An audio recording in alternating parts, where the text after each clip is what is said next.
Good.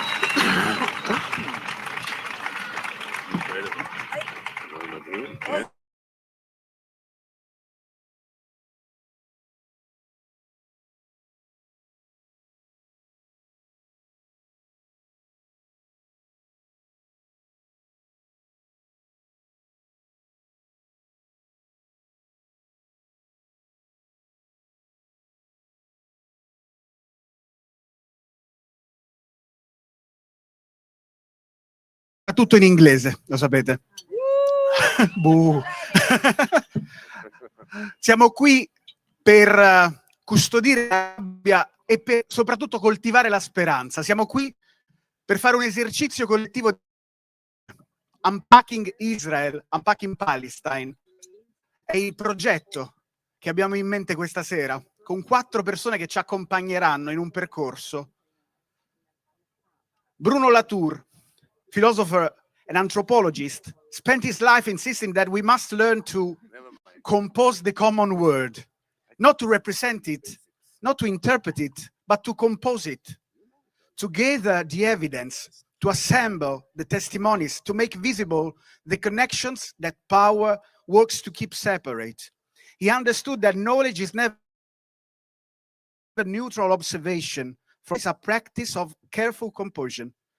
This work of composition is an act of hope, not naive hope, but the hope that insists on seeing clearly even in darkness.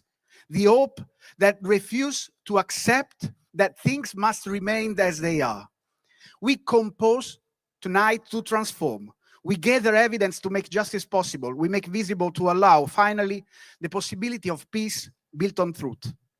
Tonight we engage in that work of composition, bringing together history, law, architecture, lived experience, journalism, to reveal what has been deliberately decomposed, fragmented, made unintelligible. The title of tonight's encounter is a deceptively simple verb, unpacking. To unpack means to open what has been sealed, to extract contents that were hidden, made inaccessible, compressed into a form that prevents examination. It's a material operation, but it's also what these 4 scholars have devoted their professional lives to. The methodical, rigorous work of opening narratives that have been closed, of revealing mechanisms that have been obscured, of showing what lies beneath official discourse and consolidated mythology. We will dialogue with 4 extraordinary voices that will allow us to see the same reality from different and complementary angles. The brave historical perspective of someone who has opened the archives and recomposed the narrative. The gaze of someone who studies how colonial power inscribes itself materially in space and bodies. The juridical analysis of someone who documents violation of international law. And the voice of someone who lives this reality from within as Palestinian subjectivity, who waves this family memory with the collective history of the Palestinian people. Let's welcome Ilan Pappè, Eyal Weizman, Francesca Albanese, and Alba Nabusi.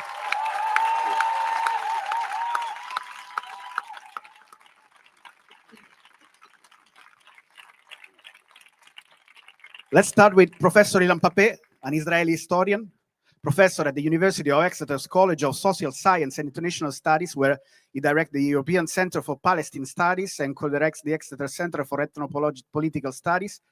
His book, The Ethnic Cleansing of Palestine, has become a foundational text for anyone seeking to understand the origin of Palestinian question. Good evening, Ilan Pappè. Buonasera, Roma.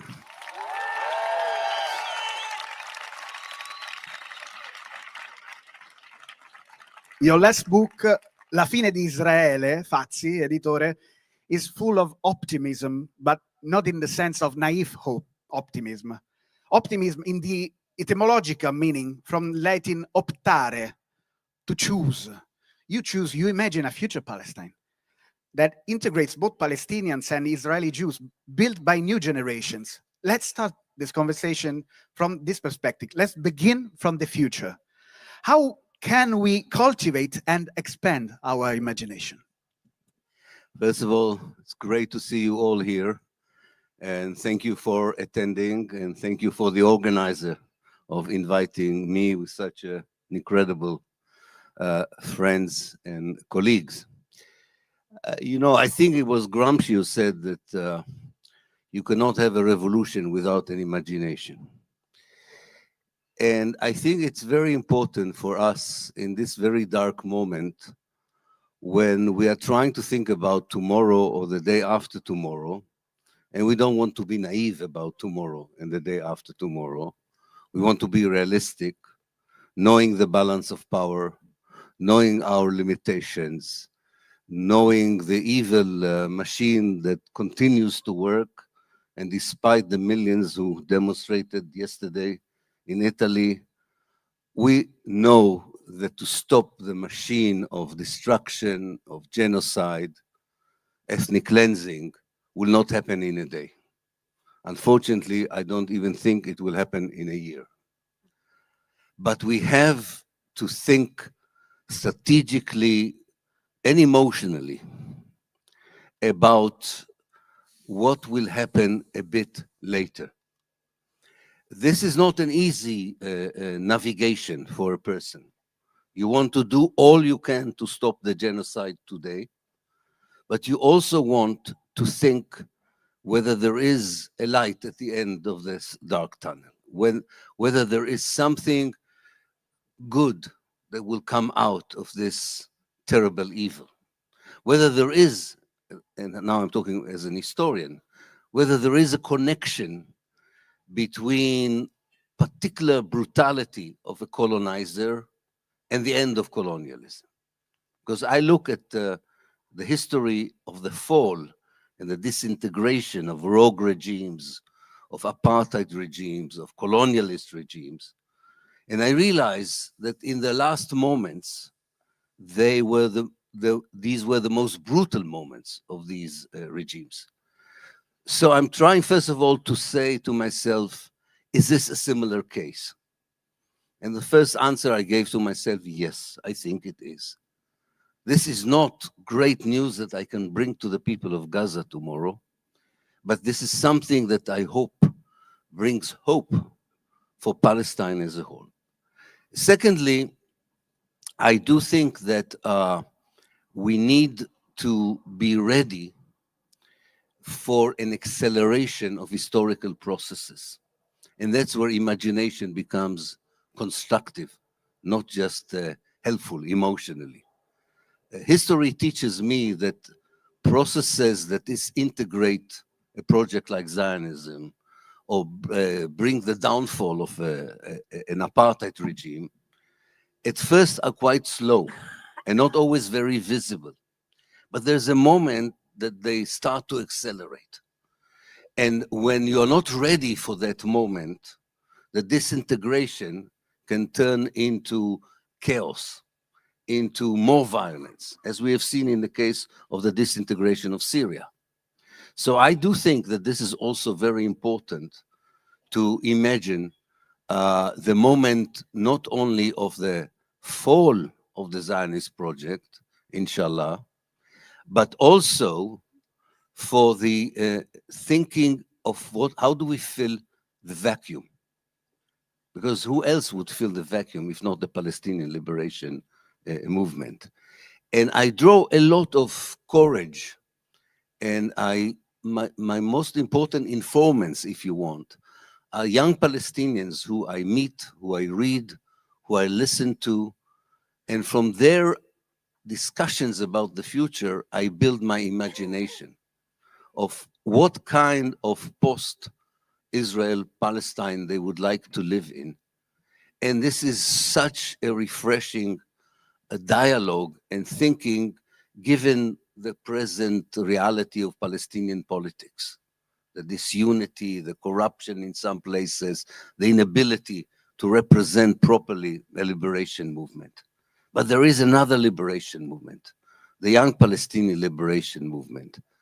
And it allows me to imagine the kind of liberation that I think will not be just unfold when it will happen, but will be like a compass for us, will orientate us in what we should do next, both in terms of immediately to stop the genocide, but no less dangerous than the genocide are the so-called peace plans, whether it's the Trump plan, whether it's an EU plan. These are also very dangerous moments in the life of Palestine. So for that as well, imagination, I think, helps us to say clearly that there is an alternative to the conversation from above, even when that conversation is using terms such as peace, two-state solution, and so on. So imagination here is a strategic thinking for me. It's my respect and appreciation for the dreams of the young Palestinians. And it's my own wish, as someone who was born in Haifa, to be, contrary to what my doctors think, that I want to be there in 2048. God knows I'm not good at arithmetic, so I don't know how old I will be, but I want to be there to see the liberated Palestine, the decolonized Palestine, the Palestine the Palestinians deserve after 120 years that they were denied normal life, they denied organic life, and that is the day that Palestine would return to the Arab world, return to the Middle East, would be decolonized, and will be able to start and deal with issues that concern not only the Palestinians, but the Arab world, if not the whole world as a whole. Thank you.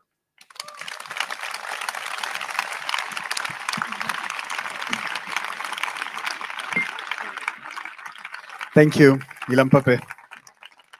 Eyal Weizman is an architect and director of Forensic Architecture, a research agency founded in 2010 at Goldsmiths College in London that has radically transformed the way we think about the relationship between space, violence, and testimony. Forensic architecture uses the tools of architecture, spatial analysis, three-dimensional modeling, and image and video analysis to reconstruct events of violence, to make visible what perpetrators would prefer remain invisible, to transform material traces into forms of testimony capable of challenging official narratives and constructing public truths, even when institutions refuse to acknowledge them. Good evening, Eyal Weizman. Yeah, also very, very happy to be here in Rome. I feel very, very empowered by the audience and by what was going on here just last week. It's incredible. Yeah, I agree with you.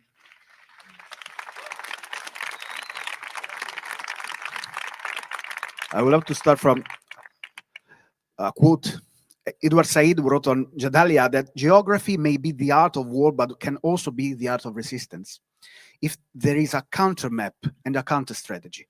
And in culture and imperialism, he described the struggle over geography as one not only about soldiers and cannons, but also about ideas.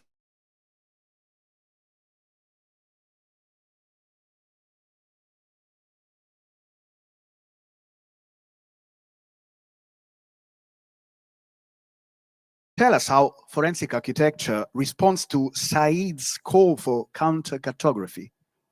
Yeah, this is a very good question, because when I was already an architectural student, as naive as I was, I came to Ramallah, to Dakhlet al-Barid, and wanted to volunteer at the Palestinian Ministry of Planning.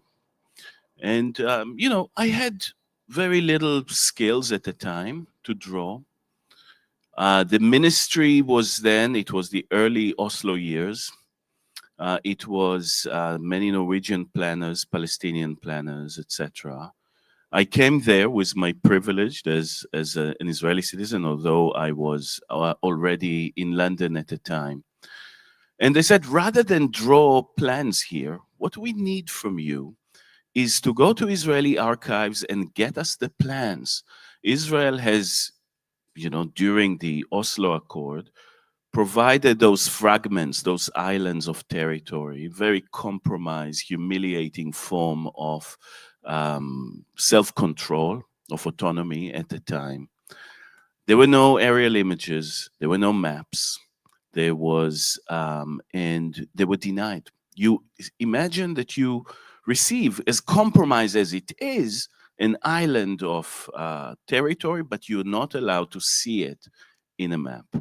And that was my job, like a small-scale industrial espionage. I was going to cartography offices, filling the boot of my car with blueprints at the time. Everything was analog, and driving it back to Ramallah. Of course, I was naive at the time, and that kind of work with that kind of authority has been a mistake at the time. Further than that, you know, Said's call, I found it like Said was calling for architects and cartographers to snatch that skill, discipline from the state, and ask, what is counter-cartography? And the answer of what counter-cartography is very wide. For Said, it's the situated experience of the colonized. They do not need a map, but it is also, cartography was important. It was important for him to liberate cartography. It was important for him, and I remember an article that he published, I think it was in December 2000, just as the second Intifada, the Al-Aqsa Intifada began. He was saying, we abandoned the field of cartography. We need to show the facts on the ground, because settler colonialism is violence in two separate ways. It's a violence against people, landscape, and things, and it's a violence against the representation. It's covered the tracks that violence has even taken place. So at the time, we have established a kind of a collective project. Imagine during that time, in the early 2000s, it was impossible to travel between the different enclaves that the Oslo Accord fragmented Palestinians into. But our collective, together, from below, managed to map out the location of the settlements, map out the checkpoints that were appearing and disappearing, and then the path of the wall, in order to provide a tool to understand that settler colonialism is a spatial practice. And if it's a spatial practice, we need to take over the means of production. And the means of production of space is the means of also evidence production and the means of cartography. So this is really how it began. The practice of forensic architecture is a kind of mapping from below, you know, and even I've learned from my Palestinian friends to look at aerial images, not like the military does from above to below, but from below to above, because you need familiarity with the territory. You need to know what is an agricultural ditch and what is a military berm, earth berm, or something like that. And so to watch it is like to ground truth in a sense. A map is to actually walk the ground, feel the ground, touch the ground, and understand how it gets represented from up. That relation of a map that is read from below to above. And that is how the process began. And of course, now, 20 years or more later, forensic architecture is working for the South Africa legal team, and we provide the spatial cartography, the spatial evidence for the genocide. But it is not only, our work did not begin only on October 9th or October 7th. The way in which we seek to understand the genocide as a spatial practice had to begin much earlier, had to begin with the formation of that territorial unit that is in itself a cartographic violence. To even say the Gaza Strip is to accept the kind of the colonial cartographic manipulation. There was no strip. Gaza was part of a much larger region. It was stripped. It was cut literally with a plow. In 1950, 2 years after the end of the kind of one part of the armed conflict, they drove a plow through the landscape, cut farms in half, cut villages in half, and said to Palestinians, 200,000 expelled into behind the plow line. They went there and they joined the 80,000 Palestinians that lived in those strings of cities along the coastal route. If you cross that line, you will be shot. And the line that began with a cut through the landscape, with a tractor pulling a plow through the landscape, has thickened and thickened and thickened throughout the generations. The first thing was the plow, then came settlements that were built linearly along that line, kibbutz settlements, on the ruins of Palestinian villages, in order for them to erase the traces of what existed. They were quasi-military unit.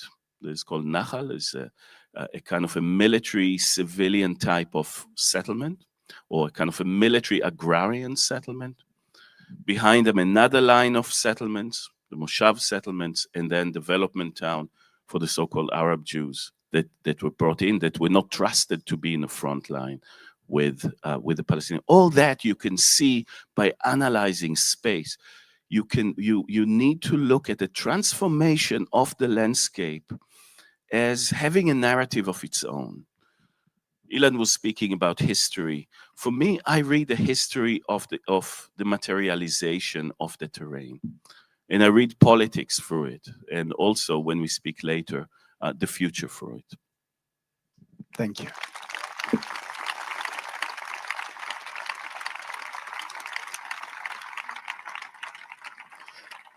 Francesca Albanese is the United Nations Special Rapporteur on the situation of human rights in the Palestinian territories occupied. Good evening, Francesca Albanese. Buonasera, grazie a tutti e tutte.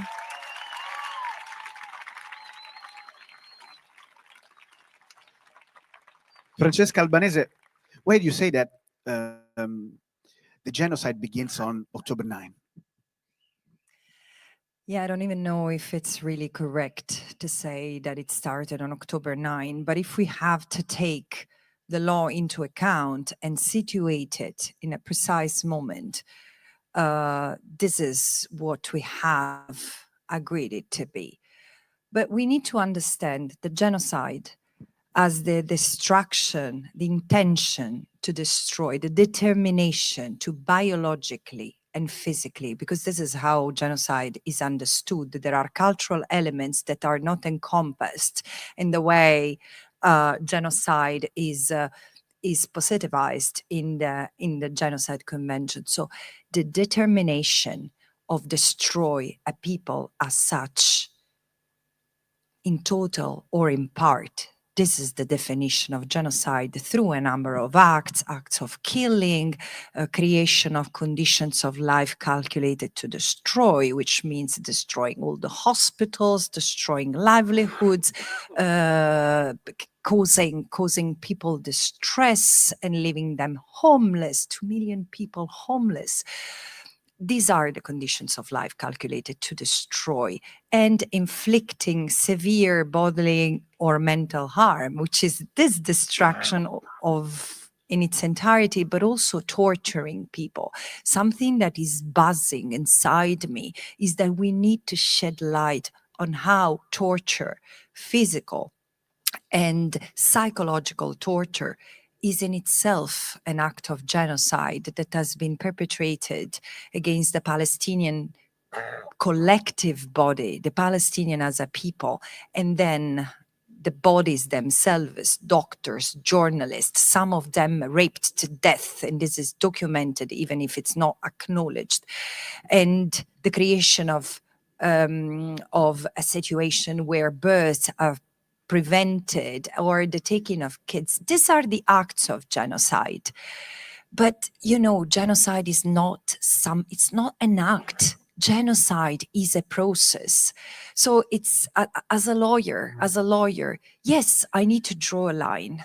But is it a real line that we have to draw, because it comes from afar? I mean, we have the description. Even forensic architecture has produced brilliant work, which I've so relied upon in terms of understanding the changing of the fact, the disfigurement of the land, the creation of the conditions on the land that would destroy physically and biologically the people as such, in total or in part. But even that, is it the beginning? Is October 9, as I say, when the words were executed, where the order to cut food, water, medicine, fuel, when it was executed, which is the moment that the instigation to genocide moved from a thought already punishable to an act, is it enough? Clearly, for the Palestinians, this is never going to be enough, because as Ilan Pappè has said, Ilan has been talking of incremental genocide, and it starts from what Eyal in another context described happening to landscape and people in what you have called the Gaza ghetto. The Gaza Strip is a chaotic, brutal invention itself. It's building walls. It's a colonial concept. It's segregation. It's isolation. It's fragmentation. But in that place, in that specific place on earth, that is Gaza, one of the most highly populated on earth, where 2 million people have been secluded and forgotten for decades, there has been an incremental genocide. And this is something that, as a lawyer, I feel the betrayal of not being able to contemplate. So let's assume that there are limitations to what the law can do and say and solve.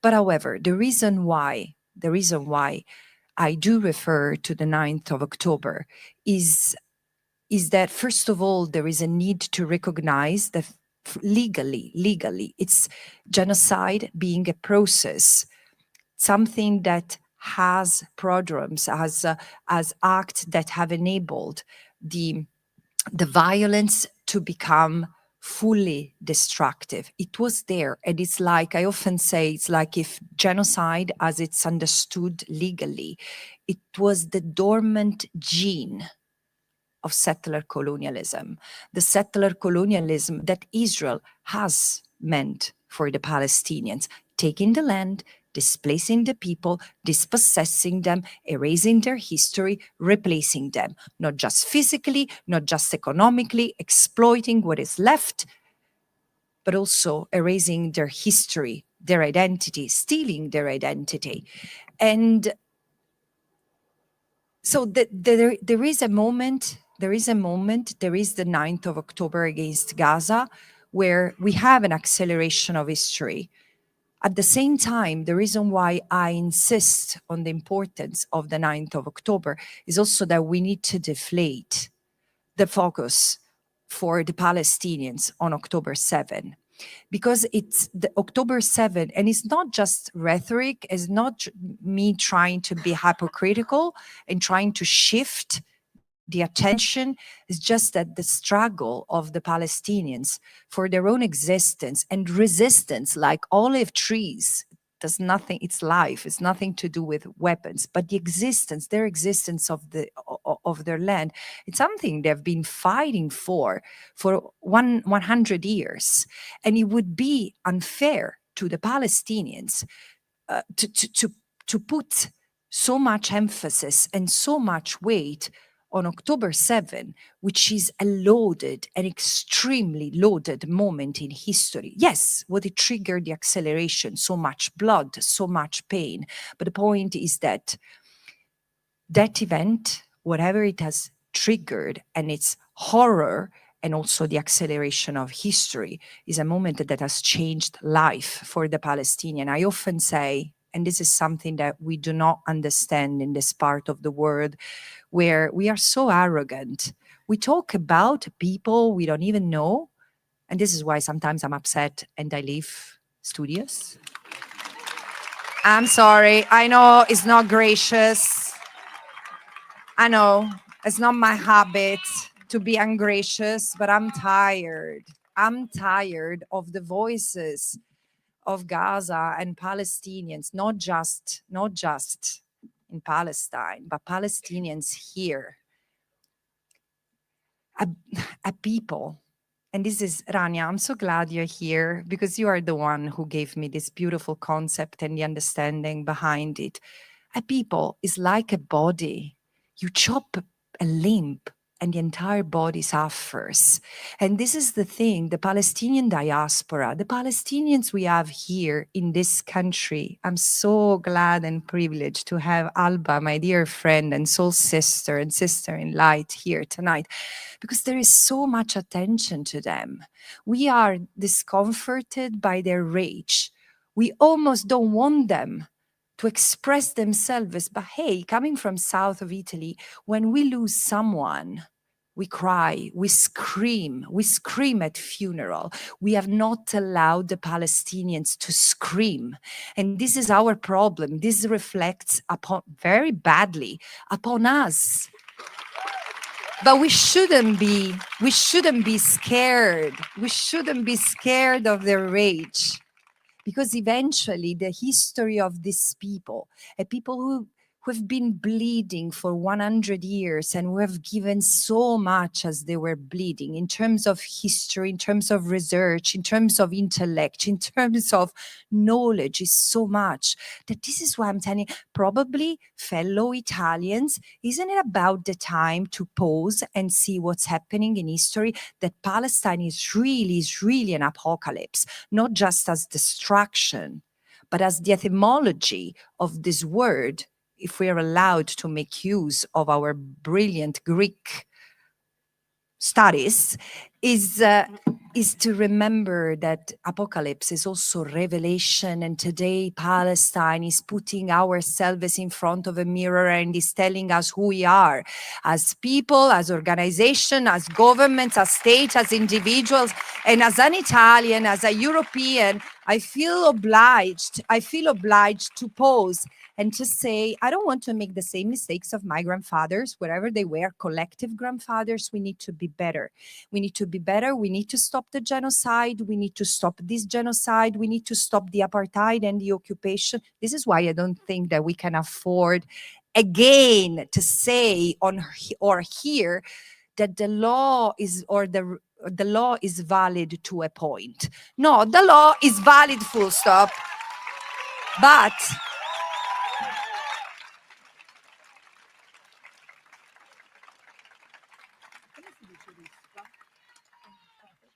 But the law cannot be a caterpillar. And as a humanist, I will never allow the law to be a caterpillar over the voices of the Palestinians, especially at the time as we speak. They are still being genocided. So let's make space for their voice, even when it's enraged. Thank you.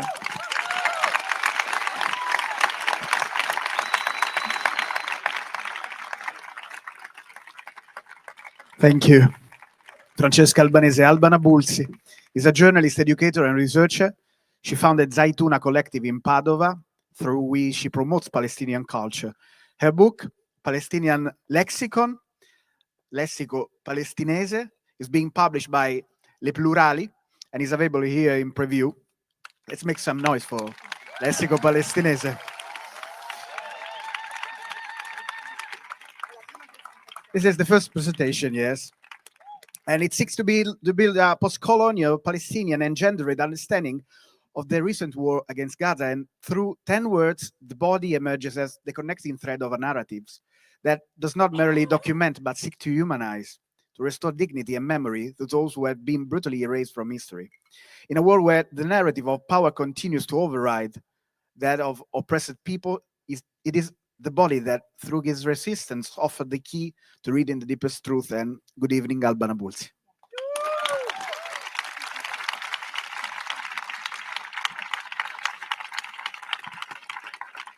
Alba Nabusi, your family's story is part of the Palestinian diaspora. And how do you see your own family history of exile connecting with what Palestinians in Gaza are experiencing now? And where does the story of your family intersect with the collective history unfolding today? Grazie per l'invito questa sera. Per me è davvero un piacere parlare a Roma. Vorrei che facesse un applauso a voi stessi. Thank you so much. Thank you so much. I wanted to invite them to actually self-applaud because of the amazing show of humanity that they displayed toward the Palestinian people. I had thousands of messages from Palestine, and you do not know to which extent Palestinians feel seen and heard from Italy, and I'm so proud of being Italian Palestinian at this moment in history.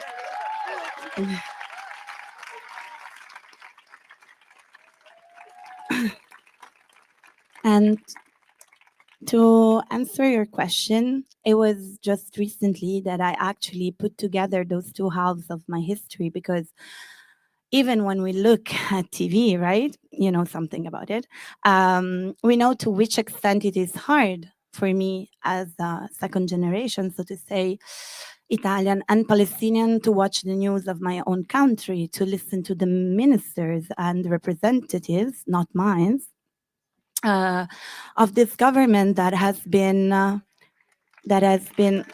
thank you, that has been complicit with the genocide of my people. So imagine paying taxes in a country that basically was the country where your father moved, sought refuge, married, had kids, you know. I come from a mixed family, so my legacy is both Italian and Palestinian. And then to realize that your money is used to kill your people somewhere else. So you don't know whether you should thank someone or be just mad. Part of my family is living in the US, so it's not getting any better. And because of Francesca, it's all of her fault. Since she signed the foreword to my book, now I'm not even gonna get a visa. Like, I'm not even trying, because, you know, terrorist support is real. So that's all your fault. Anyways, we'd rather meet in Tunisia. It's not a big deal. So jokes aside, every choice we make as Palestinians is highly impacting our capacity to find a job in a Western country. As a journalist, I have been waiting to go to Palestine when last time, 3 years ago, right on time, 1 year before the genocide. Because I had a sense, I had a feeling that something was going on and that I would have started publishing more often. I was already an activist, but so when I went there, ironically enough, my Jordanian friends were like, "Are you sure that after Jordan you're going to Palestine?" I was like, "Yeah, it's my country. I haven't been for 13 years." And he was like, "There is the flag march. The situation is a bit complicated." And now when we look back then, we regret the flag march, right? So my only comfort in facing my dad's loss was that he passed away 1 year earlier, because he wouldn't have deserved to see in front of his eyes on television 24/7 the broadcasting of the genocide and the trauma of the Naksa that has exiliated him forever from Palestine. Not forever to be exact. But because he didn't resign and he taught me to stand up for my rights and to keep on speaking for the Palestinian people, he self-exiled, so to say, himself for 30 years, because as a member of the PLO, he would have been arrested if going to his own native country. So, as a daughter of refugees, as a daughter of people displaced through the Nakba and the Naksa, seeing my father's trauma multiplied for thousands with an high-tech genocide being broadcasted on TV, it left me hopeless for a while. And as a journalist, I was trying to find a space that I rarely had on the Italian press, by the way. I mostly write on the international one, whether it is Arabic or Palestinian, because my voice is not censorship, because I am allowed to have a say, because I'm not discovering the day after that my voice has been policed. So at some point, I was like, okay, my history, it's a small history. Why does it deserve to be told? Not only because I feel like I am a witness, I am privileged. I am suffering, as you said, because we are all a collective body, and the body is the key of this book. I try to create an anatomy of the genocide through very simple words that anyone can relate to, because you can relate to maternity, right? You can relate to mutilation, because maybe you have known someone that has experienced that, maybe for health reasons, not because of bombardments. You can relate to narration, which is a topic for everyone. Everyone should be allowed to tell his own or her own history and be heard. And my attempt is not, I don't feel like my history is so important. It is just relevant because it's a way for you to access Palestinians as humans, to humanize people that have been dehumanized, that have been raped on live cameras, that have been separated from the collective body that we mentioned earlier. Because we forget the Palestinians are still living under constant threat in terms of life, security, employment in 48. So within the Israeli borders, and they're holders of a passport of a country that hates them, kills them every day. And Palestinians are also suffering from genocide in Jenin that has been bombarded, in West Bank that is ethnically cleansed. And the same thing is happening 10 times worse in Gaza. And it is, and there is something also that is triggering me, and this is a reflection I would like to use to close this intervention, is that even though I love the mass movement that we see here, that we see all over Europe, and I'm so proud that Italy has awakened Europe to a certain extent. I'm very proud of a mass movement that started from union workers, from unions that people never heard about, not the major ones, because they entered the process too late, as the Palestinian Authority is too late in understanding our needs. As our representative, we see that we have a very huge separation between humanity stemming from NGOs, from spontaneous movement, from civil society, and representatives that have been betraying us for decades.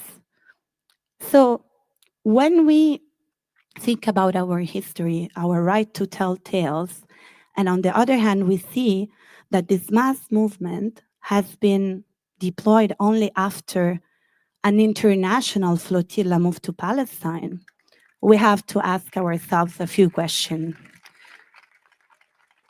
Are we able, we are, of course, to see to which extent the right of the sea, the right to access the sea in this fortress Europe, and we know how many victims we have in the cemetery that is the Mediterranean, is important. We realize to which extent, you know, this is not new and Palestine is universal. But on the other hand, we know that carrying flour, carrying basic medical supplies is not enough. What we have to do is to stop our complicity, to start to be moved by Palestinians themselves when they tell their stories, even though I'm a humanist and I love that everyone is interested in us. But I wondered, where were these people that were attacking us for resisting, for uprising against the colonial system 2 years ago? Where were these people? And why now we keep on hearing the same story? What we have to do here is stop criminalizing Palestinians for speaking up for their rights and reacting to oppression in the means that they find necessary and that they are able to use against their colonizers.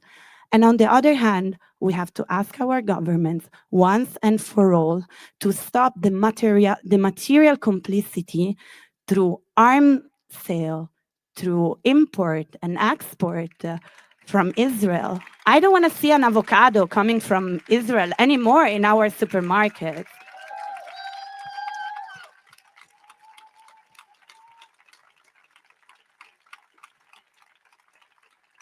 And I don't want to see another selfie with from our ministers that think that, you know, right is a pop-up thing, with a kufiya and a Palestinian kid from Gaza is then left completely alone. Or I don't want to see any other scholarship assigned to people that cannot even reach our country. So as much as I am completely enthusiastic about this, you know, awakening, I think it is not enough. It is not enough. And we know as Palestinians that the struggles that have been successful are those that really adopt boycott, disinvestment, and sanction as a way of life.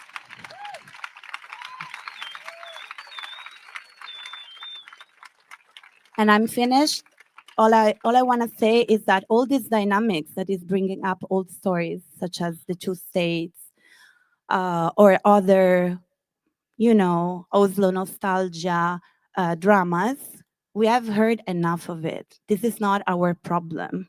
It is not our problem to take care of a state that has been killing us for 1 century, and then it's still involved in a genocide that has been recognized by all institutions. So please, let's really put the focus on another narrative, on a new language. And as you said earlier, the importance of the imagination is crucial here. The importance of the imagination and the tools that really are mapping what is happening on the ground, besides all this propaganda and political rhetoric that is bringing us nowhere. Thank you.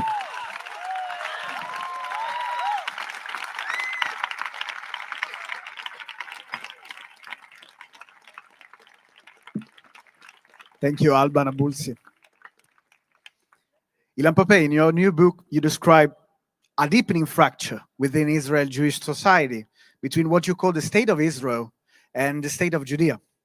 Can you explain this distinction for us? And you write something striking, that the state of Judea now considers the state of Israel a true enemy with the same intensity of hatred it holds toward Palestinians. How did we arrive at this point, and what does it mean for the future? Thank you.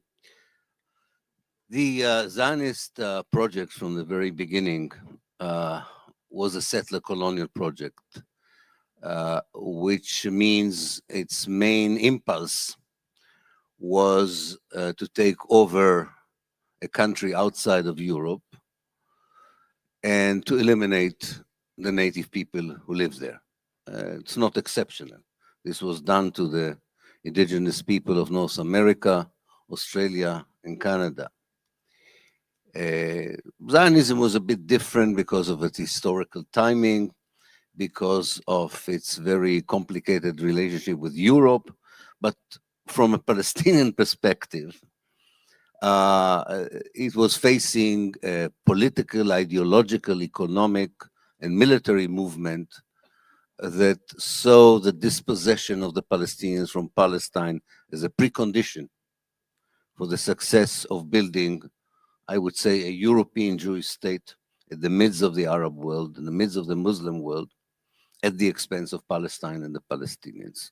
A project that Europe supported full-heartedly. When I say Europe, I mean politicians, strategists, intellectuals, academics, a project that Europe still supports today, even realizing when it started, as it realizes today, that the only way of, first of all, establishing this project and then maintaining it is only through violence and coercion and force.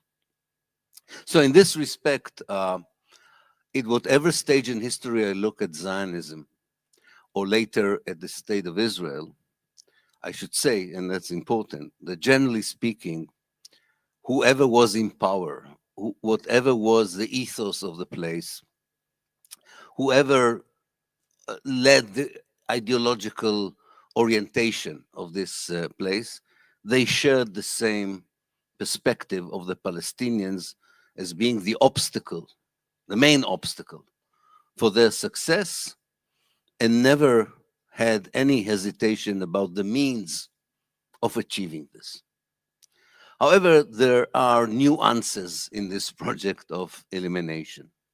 And I would say until more or less the beginning of this century, the project of elimination was led by people who either genuinely or cynically, and it doesn't matter in the end of the day, believe that this kind of elimination does not contradict universal values, whether these were socialist values to begin with, later on liberal values. And this was very convenient to the West to know that something that is an oxymoron can exist in Israel and Palestine, that you can be a progressive colonizer, that you can be a democratic genocider, that you can be a liberal ethnic cleanser. And that worked for everyone concerned, including Jewish communities in Europe who must have felt that there was something wrong with this project in their own name. But if they tell us that this state can be both racist and democratic, so maybe it's possible. I mean, before Galileo, we believed that the world was not round, as long as the priest said it was not round. And this is something very interesting. So this kind of squaring the circle in order to, first of all, deceive yourself, because you have some modicum humanity in you, deceive yourself by saying, yes, I expelled half of Palestine's population in 1948. I massacred thousands of Palestinians in 1948. I took over almost 80% of their homeland, but yet I'm a person who believes in democracy, in socialism. So it's complicated. We all know what happens when you meet someone from the Israeli Hasbara. What is the first thing they tell you?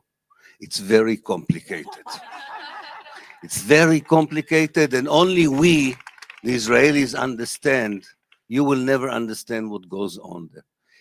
And this kind of complication in sometimes was genuine in their eyes, that it's really complicated. Now, the main challenge that they had, and that was the biggest mistake, they thought the biggest challenge was how to explain to the world what they're doing to the Palestinians. But it turned out that there was another challenge that had nothing to do with the Palestinians. And this is the bizarre idea that Judaism is not a religion, but nationalism. As bizarre as if you say Christianity is nationalism, or if you would say that Islam is nationalism. This came back to bite them, no less than the impossibility of reconcile ethnicity, ethnic cleansing, and racism with the wish to be part of the community of civilized world or to be the only democracy in the Middle East. This was not very visible at the beginning. But because it was not impossible at all to create this oxymoron being a secular Jew,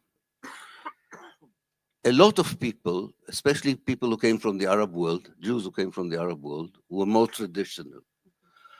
Messianic movement that emerged in the occupied West Bank in the settlements began to doubt the wisdom of trying to dilute Judaism with ideas of with liberalism and democracy. And they didn't reject the idea that Judaism is nationalism, but they say the only way Jewish nationalism can exist is through a very theocratic, fanatic, extreme interpretation of Judaism. And in that interpretation, not only the Palestinians are the enemy, but also the secular Jews. They have fulfilled their historical role, and they can be dispensed with if they cannot understand that they have to accept the theocracy that the state of Judea is offering.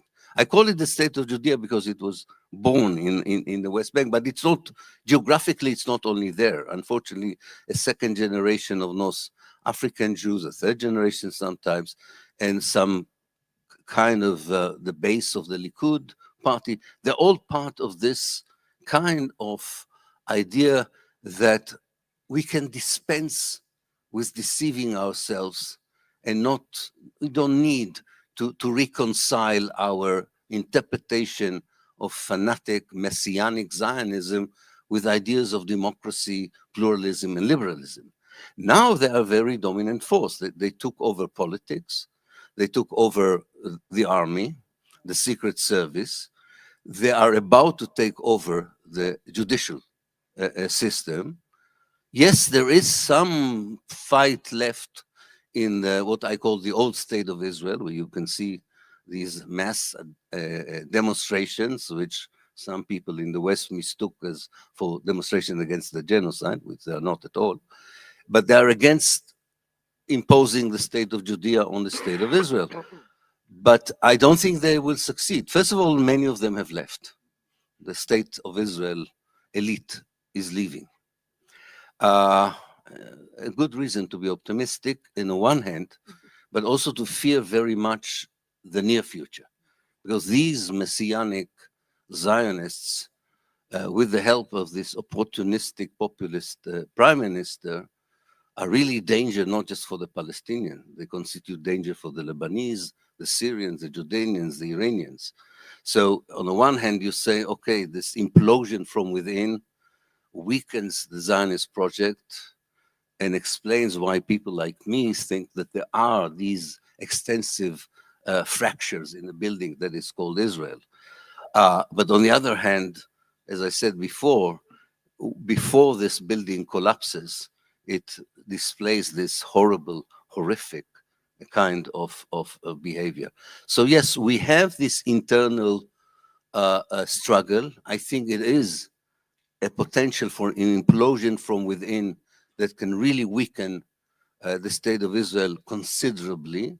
It's not the only process that, in my mind, leads to the beginning of the end of the Zionist project, but it's a very important one.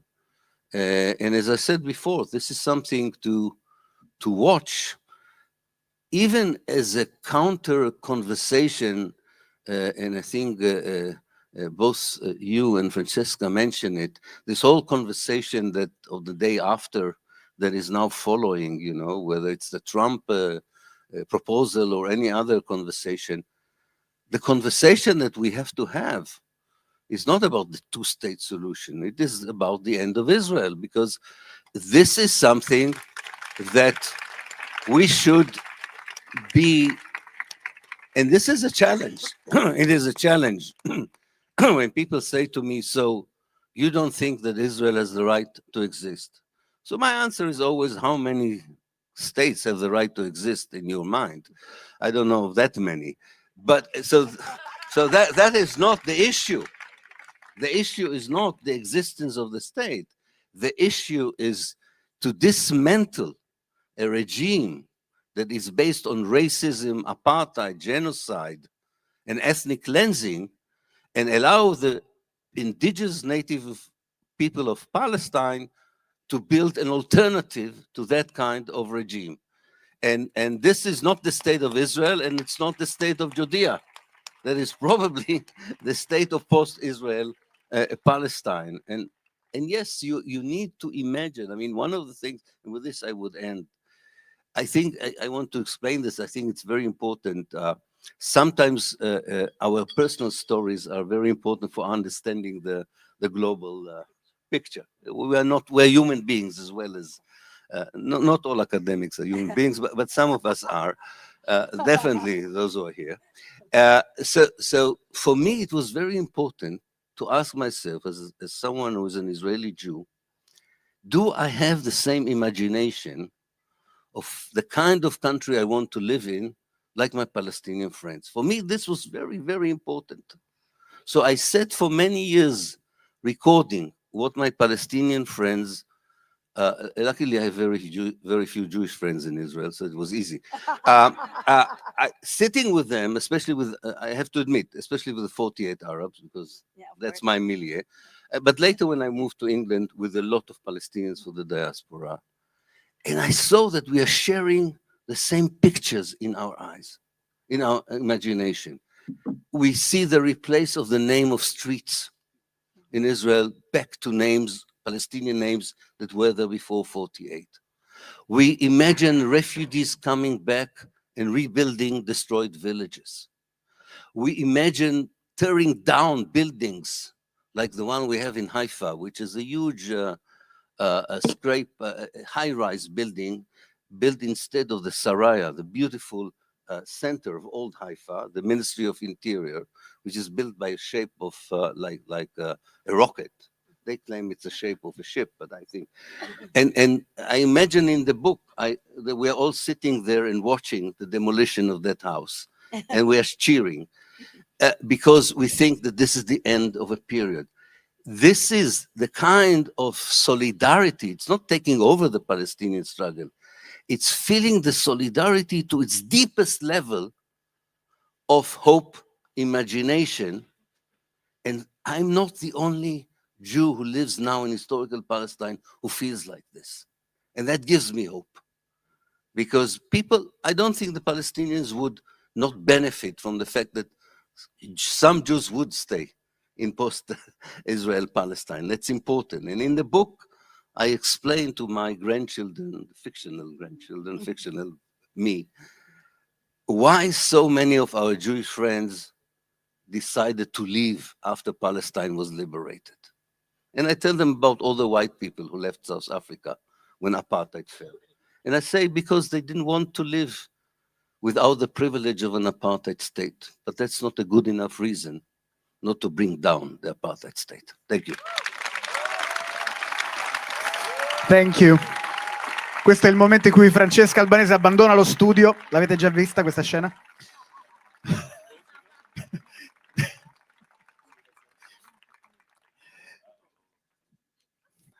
Eyal. In a recent interview with Diagram, you described the founding philosophy of forensic architecture as containing a certain kind of anarchic disruptor joy.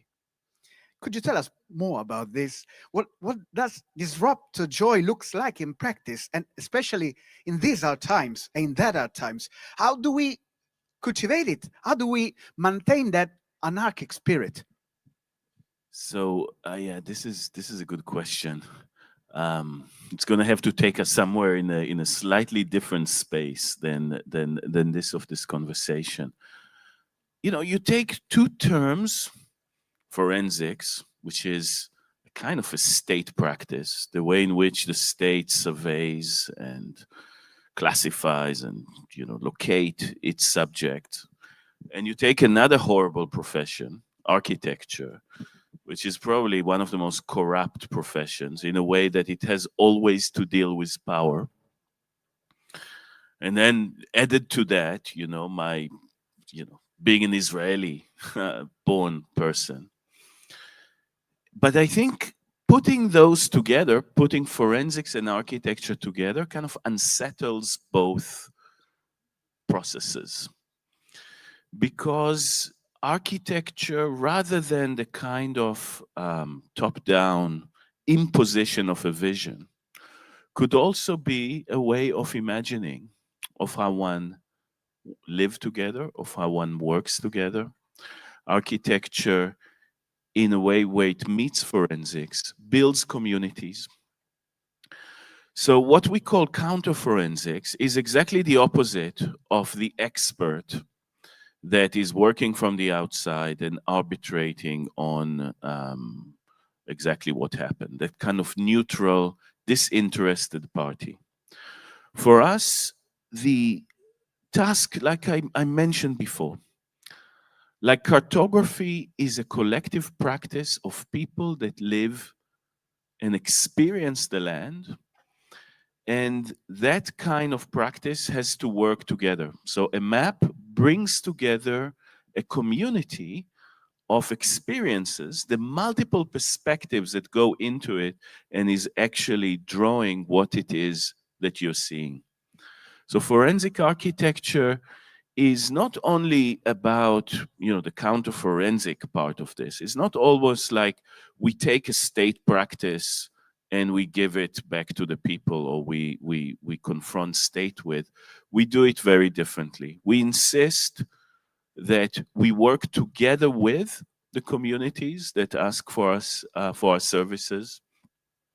We are not rendering them services, we're collaborating with them, following the language and terms. Just to give you an example, the work that we did in Gaza is undertaken together with a Palestinian organization called Ayn Media that has been our partner for many years. And in fact, think about the moment on the day, on the 7th of October, we lost 3 friends. They were journalists, they were recording as they should be, what is happening around them. They were telling the story. They were telling the story from a Palestinian perspective. They were running into the Erez terminal, this most degrading piece of architecture where Palestinians are channeled through caged corridors. They wanted to film the way they were smashed.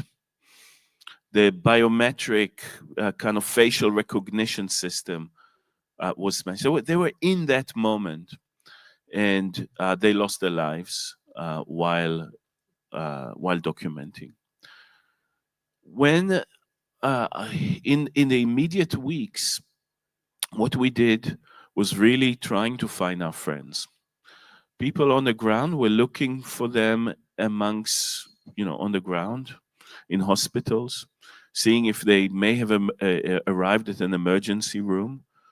We were looking for them amongst thousands and thousands of videos that we were collecting and triangulating and trying to see what happened. And I think this is the kind of principle that documentation, collective documentation as an act of resistance, as one of the manifestations of resistance, can only happen if it's a collaborative process. And if it's a collaborative process, it will be anarchic, because you have multiple people with sometimes different perspectives and different things that they're bringing onto that. But that has also allowed us to create the project that Francesca and I were speaking about today, the cartography of genocide, and document tens of thousands of incidents. Each incident is probably the most horrific thing that you've seen. Each of them is a claim to liberation, to end that system of oppression that brings that those bits of evidence. But to describe a genocide, you need to think relationally. You need to build a relation between all those things. You need to say, what does it add up to? What is all this horror adds up to in Gaza after 7th of October? And how does it relate to patterns that existed? Patterns of violence, pattern of destruction, patterns of displacement that existed before. Whether it is the 9th, the 7th, or the 13th of October, there's debates amongst lawyers about when exactly the genocide began. It cannot emerge, like Francesca said, out of nowhere. It needs to exist within a society. It needs to exist within its culture, within its political culture, and it needs to exist, as I'm seeing it, within its geography. The changes of geography shows us clearly the continuation between all the different types of government and ideologies that were in Israel. I always see the same thing. Destruction of Palestinian built fabric, destruction of Palestinian cities, and on the ruins, the construction of Jewish settlements. On the ruin, the construction of military function. Not only that, Israel is built, the material for the building of Israel is the ruins of Palestine. It is made of the same soil and the same earth. The Zionist project is a terraforming project. It has transformed the soil, it has transformed the water system, the hydrological cycle. It has introduced different species of plants. People that will return, as they should return, because return is the first act of decolonization in Palestine, would initially not recognize where they are, because there is no orientation, none of the smell, none of the places, none of the type of flora and fauna exist anymore. It might be the same coordinates on a map. So when you think about decolonization, when you think about the future, from my perspective, you need to think about the landscape itself. A fragile, very beautiful landscape that extends from snow in the north to desert, that extends from the coastal ecosystem to the Jordan River Valley, completely in huge proximity, in very close proximity, all those places, so fragile. The act of return is an act of regrounding that place. It's an act of managing the soil as something that actually nourishes life. In counter-distinction to, we obviously, what we need to focus on when we map the genocide is the destruction, the annihilation of Palestinian life in Gaza, in the West Bank, in 48 Palestine, everywhere where it is spreading. The soil of Gaza, this precious soil of Gaza that has for generations produced some of the most distinct type of Palestinian agriculture, has been poisoned for generations. When you destroy a city, any city, a city is like solid toxic waste, right? All those chemicals and toxins that are within our walls. The destruction of Rafah, for example, an entire city, means that all those chemicals are going deep into the soil. Some of them, and this is what I hear, testimonies from Palestinians in Gaza, people I know, they're telling me, we are breathing in our home. The cities have turned into a cloud. There is a cloud, a dust cloud, hanging over Gaza continuously. It's not only confined to the border, to this armistice line. It's not a border around that place, but it's obviously drifts into the northern Nakab. It drifts into the coastal plains. People are breathing in that environment. It is falling slowly onto the ground. With the rain, it drips into the soil, and the soil is made toxic for generation. The act of return is an act of regrounding, of attuning to that environment, to its beauty, and repairing it. Reparation is not only an individual thing, but a geographical. And I think that anyone that will remain in the schema that Ilan presented, those that will remain, those that love that place and its people, would remain through love of that land and through acts of its repair.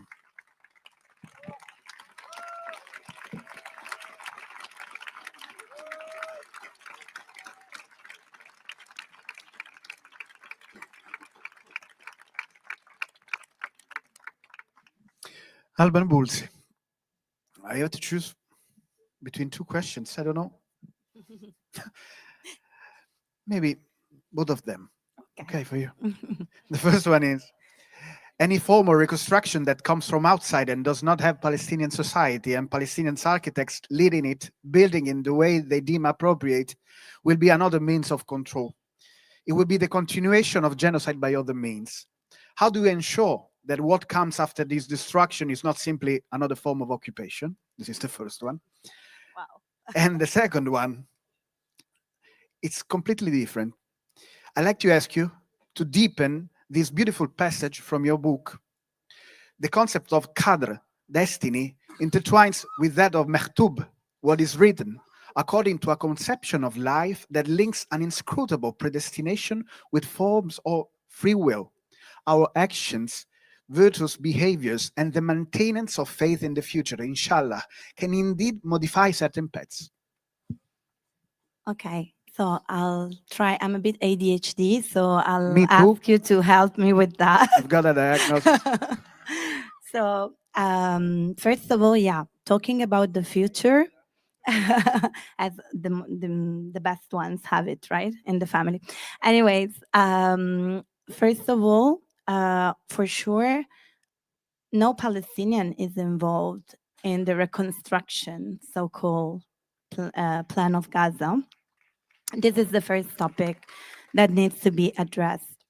So the thing is, no liberation movement, no Palestinian consistent political party or representative would accept someone that has maybe not drunk enough blood in Iraq back in the days to come back and steal our house.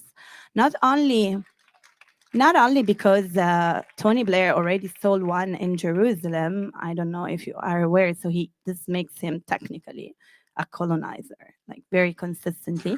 He owns a home in the city that should be our people's capital, while we don't. While half of my family is still apatrid, has no national status. Very, very, very much of our population is still living in refugee camps without neither an Arabic document, neither, a Western one, neither the one that should be their own as Palestinians. And this is the first oxymoron, that we keep on living in a dynamic where we are completely neglected politically. Everyone talks about Palestinians as a humanitarian case.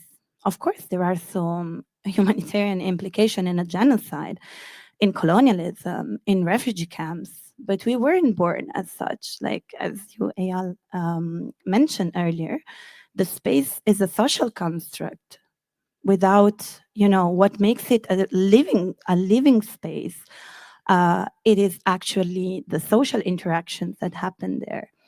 And which social interaction can be called Palestinian if we are always treated as a humanitarian issue, as a terroristic issue, as an uncomfortable political topic, and never as agent of our own destiny. So maybe I can get to the other point. Not bad for an ADHD person. Just joking. But so talking about destiny, there is, for people that are familiar with Muslim culture and legacy, this idea that our book is written, but we still can, write a few pages of it. So this explains why part of our community, because our community is so diverse, some of us believe, some of us don't. We believe in different things. We have different faiths. I come from a city, Nablus. My family comes from there, and I am part of their legacy, of course, where literally Nabusi, it's not just a branding or marketing thing.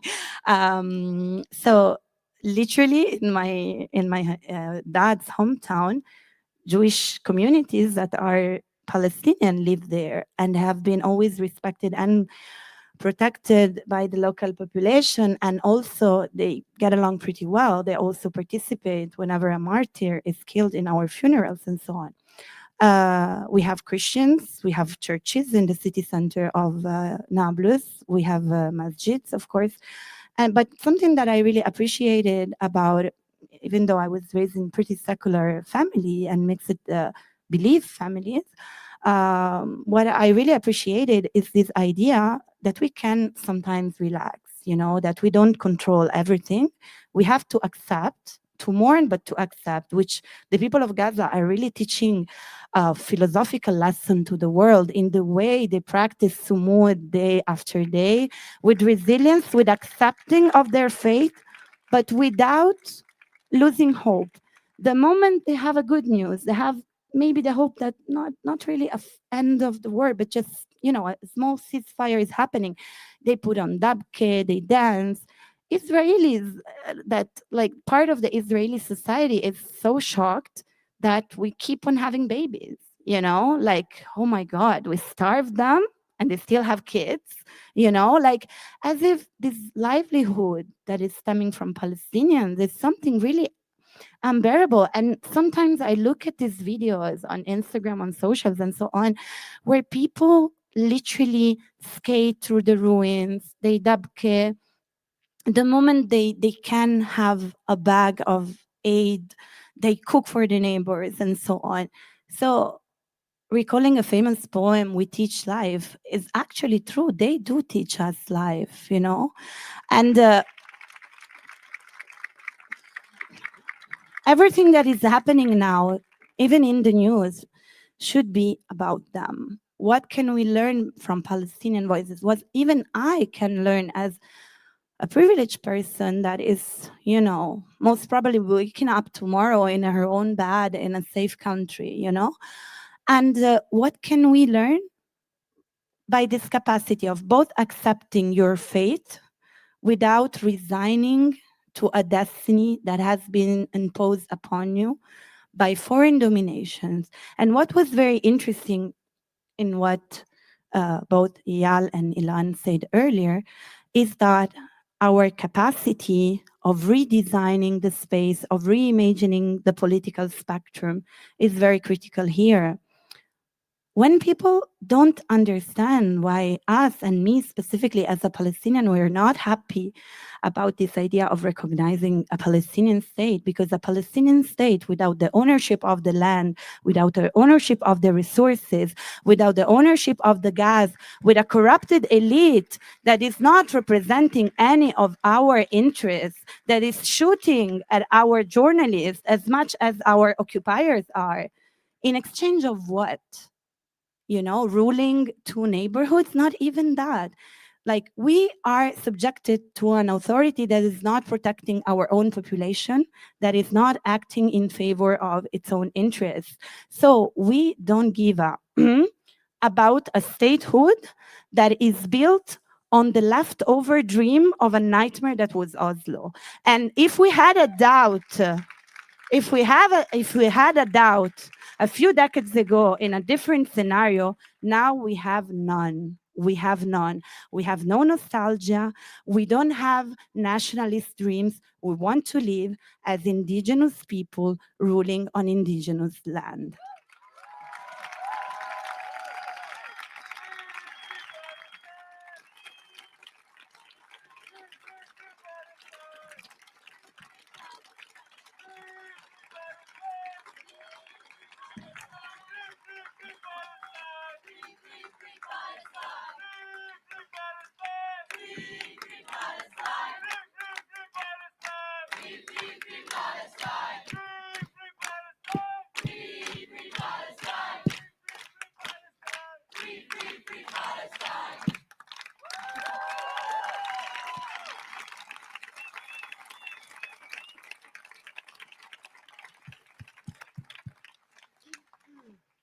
Francesca, for Albanese, for you, the last words of conclusions of this meeting.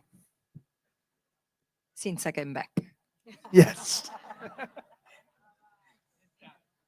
Oh, just No, like no, this. I don't have any question for you. Oh my God. You had the conclusions. Because you probably left to give another interview.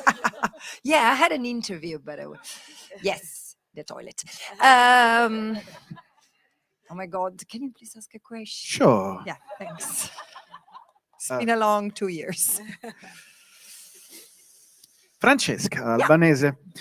When we unpack the legal discourse around Gaza, we find a gap between what international law says should happen and what actually happens. Your reports meticulously document violations, yet they seem to exist in a parallel universe where law is written but not enforced. Can you help us understand what it means to unpack this gap? What are the mechanisms, political, diplomatic, economic, that allow states to simply ignore binding international law? I got another question if you want. Let's change question. No. Oh, let's change really? that. I got a lot of questions. All Don't righty. worry. Yes, another question. Till tomorrow. Till tomorrow. We heard tonight about composing the common word through evidence. No, this is for Weizman. Can do everything. I can do everything. Yeah. We are symbiotically exchangeable, aren't we? No, this is beautiful to finish. In your latest report, you document the involvement of numerous multinational corporations in the system of occupation of control and control of Palestinian territories. Can you explain, in general terms, what kind of responsibility companies have under international law when they operate in occupied territories of conflict situations? Sure. So, Thank you. okay, let me keep it, and then let's unpack this briefly. So first of all, there are so many stories in anecdotes when I write reports. By the way, this book, Quando il mondo dorme, which was translated in French, finally today came out. I'm so happy. Quand le monde dort. In Canada. Yes, in Canada. And I wrote this book as a therapeutic exercise. As I was investigating companies, and I think I did document. I love the way you described, or you quoted the philosopher describing the documentation work as a composure. I feel that there is an organic composure that I try to make in the most gracious and respectful way. And sometimes I get upset at stupid conversations, it's not just for the misery of the interlocutors or for the cries of really the life that is gone and will never return and the thing that is left. It's also about the so much time and energy and resources and time that I take away from my own life to write these reports, that eventually this is what I want to discuss when I'm in a studio. Because if I'm invited to a program, I'm there, I'm an expert. It doesn't matter if you recognize it or not. Quoting the wrong international instruments, I forgive you. Oops. No. It's not about that. It's about all the work that has gone in there. And then we have to talk about me and my, as Pertini would say, Sandro Pertini, doesn't anyone know, my bad personality, which, by the way, it's not real. It's the reaction to idiocy that made me bad-tempered. But so there is so much work. And it's not, I would say it's not even correct that I documented the involvement of numerous multinationals. And because it's not, actually there are numerous multinationals that I was not even able to look into, because there is such a tapestry of involvement of private actors. And yes, there are multinationals, the big tech, the technology producers we use, we think that we cannot live without, but in fact we can and we should.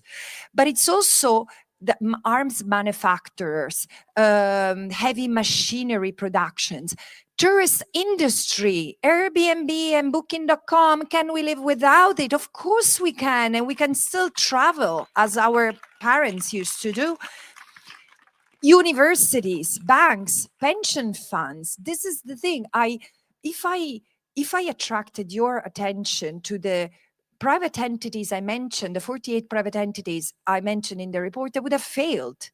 What I tried to do, in fact, is to describe the system, the settler colonial system of displacement and erasure of Palestinian space, landscapes, and life, held in these places and replacement.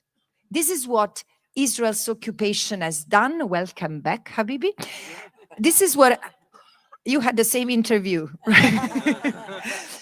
The displace and replace, displace and replace, and the private sector is integral. So the thing I was saying is that the BDS movement has documented much more than I've done, so please refer to that. But what I've tried to do, or who profits, don't buy into the occupation, profundo, there is so, or the universities, students, I mean, when you were saying workers, no, I think that the first ones to react to this genocide have been students. Because it's true, you did start this. And not just by putting your bodies in the encampadas, but also documenting the partnerships that your universities had with the arms industry and with Israel, whatever is agribusiness, etc. So first, chapeau to you. And again, this is what I try to document, in the sense that it has not just been erasure, replacement, it's also been normalization that wouldn't have happened without the complicity of universities and other normalizing factors that eventually allowed to obliterate the history of Palestine that was repackaged like something that comes from the colonies. So this is why I'm saying these organizations have produced a body of knowledge that I drew from, I used to understand the system and explain it to you. So but now the question is. No, don't look at the question because. No, but I had to explain yes. the antefatti. Okay. Vabbè. And now, what businesses have to do, what all these private sectors, universities, banks, pension funds, get out. Really, get out. There is no way to stay clean while engaging with something which is as structurally and organically unlawful as an occupation that is being maintained in perpetuity as a way to annex, displace, replace, erase. And this is not because Francesca Albanese says that only. It's also because the International Court of Justice, this is the thing, you know, when non-experts say, oh, we cannot talk about genocide because there is not an international court saying that. Well, we have an international court that says that the occupation is illegal. And no states can aid and assist an occupation which has stolen land, resources, which keeps on stealing land and resources, and also genociding people in the meantime. So, and this is illegal. Any entity that risks to being connected to, you don't need to do anything bad to kill people yourself, although they also do that, arms industry. You don't need to steal resources yourself, although they do, cement enterprises. Or you might help contribute to violations. For example, Volvo, providing machines that have been used, like buses, that have been used to take Palestinians, prisoners from the occupied territory, to Israel military prisons, or heavy machineries that have been used to destroy, to erase Palestinian villages, and so on and so forth. So being connected to, contributing to violations or causing violations, like the arms industry or the big tech that brings its cloud to Israel for it to be used to track all Palestinians wherever they are, especially when they are in their homes, so that the damage can be the harshest. This is complicity. And this is why now it's upon us to disengage. If they don't disengage, we need to disengage, because we have a choice as a consumers. And this is why, can we do this sacrifice? The answer is yes. What is the other question? Yeah, definitely. When we unpacked the legal discourse around Gaza, we find a gap between international law. Yes, and I mean, what international law says and reality. We do, but this is not just about Gaza. This is about Palestine. Although my own contribution to scholarship, to legal scholarship, has been about that. And it's been an attempt to salvage international law. And I can tell you, international law has always been very clear very clear. I often say, Palestinians, please don't throw shoes at me until I finish the sentence.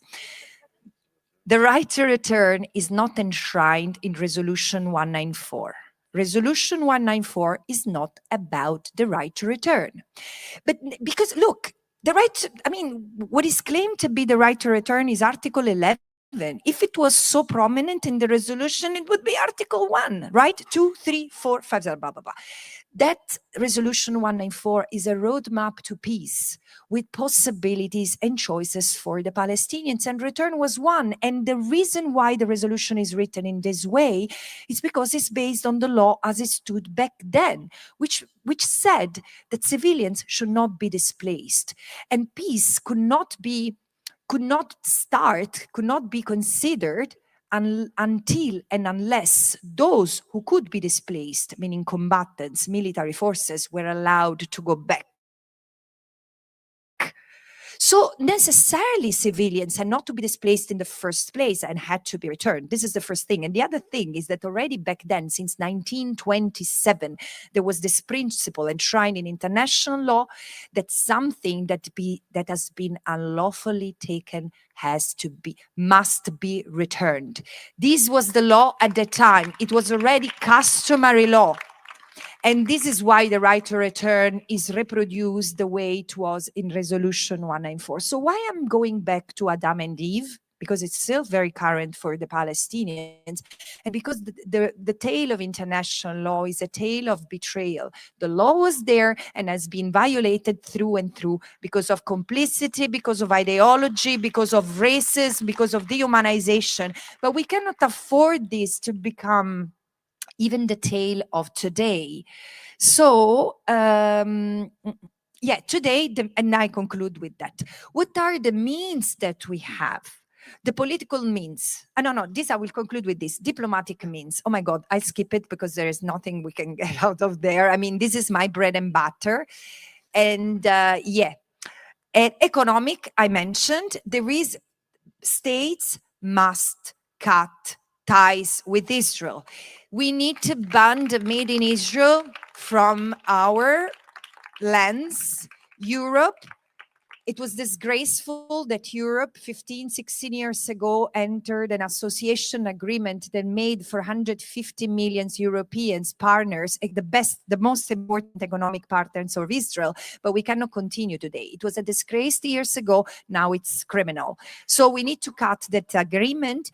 But meanwhile, if states continue to aid and assist, bringing upon themselves, our governments, our leaders, the politicians themselves, bringing upon themselves the liability for being complicit with crimes, we cannot do that. So we need to keep on doing what you are doing, taking the streets, but also moving the protest where the trade happens. Ports cannot continue to be the place of transit of goods and weapons from and toward Israel, but also our economic power. And with this, I really want to conclude because these three are having a conversation on their own and they understand that everyone is... You're freezing the only hopeful people. Sorry? You're freezing the only hopeful people. Okay, before they freeze, it's time for... No, they want to go home, but they are not able anymore. the person status. Yeah.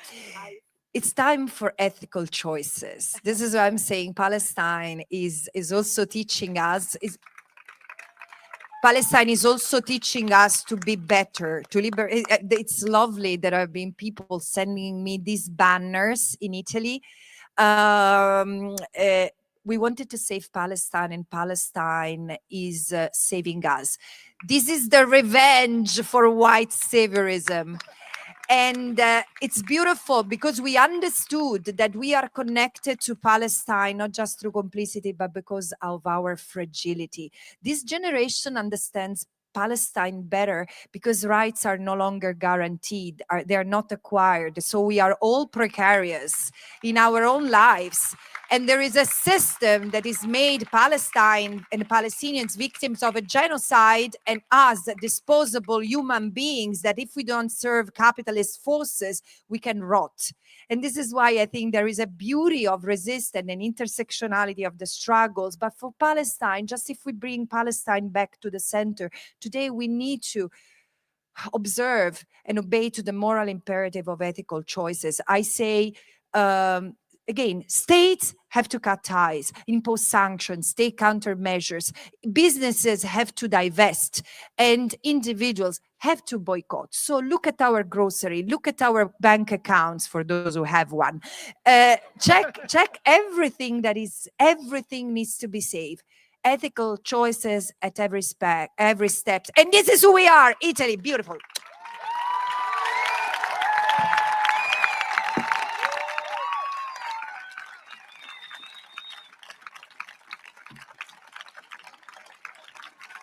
Grazie al Monk, grazie alle Plurali, a Fazzi, a Rizzoli, a Meltemi, a Marco Fratoddi. I relatori, le relatrici sono disponibili per il firmacopie, informazioni lì allo stand.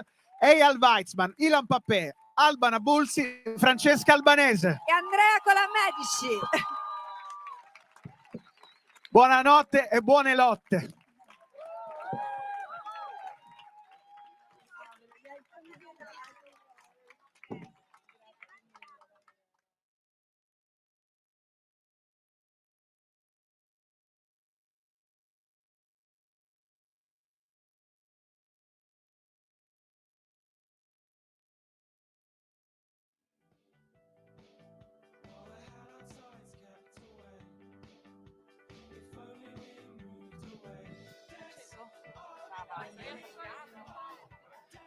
Buonasera, il firmacopie verrà spostato nella sala teatro. So much enjoyed.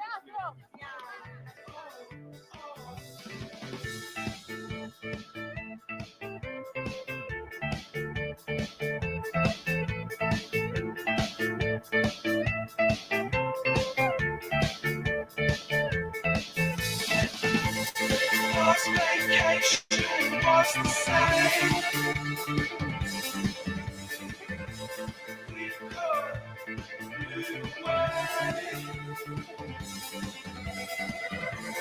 Last vacation